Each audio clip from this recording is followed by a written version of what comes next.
All right, so to dry our herbs, we're going to sacrifice a table for anywhere from 3 days to a week, depending on your herbs.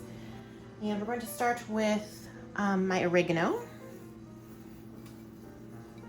And all you're going to do is lay out some paper, like brown paper bags or paper towels or clean cardboard, and arrange your herbs so that they are not touching.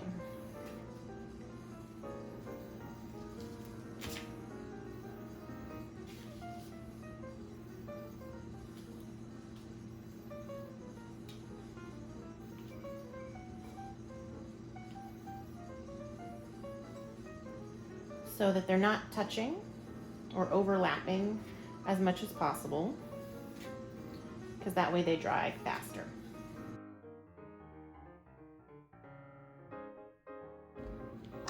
So now that we have all of our herbs arranged, we're either going to cover them with paper towels or clean kitchen towels. I'm going to use clean kitchen towels, and this will blot up some of the water and moisture, as well as keep dust and bugs and cat hair and things like that off of our herbs.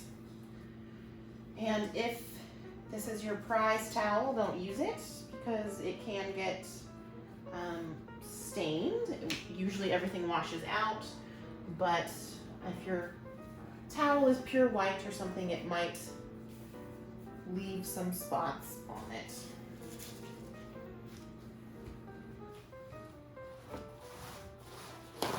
And then since I'm out of towels, we'll finish up with paper towels. And you're just going to gently pat these down and leave that overnight, up to 3 days to a week, depending on the weather and the types of herbs you're drying.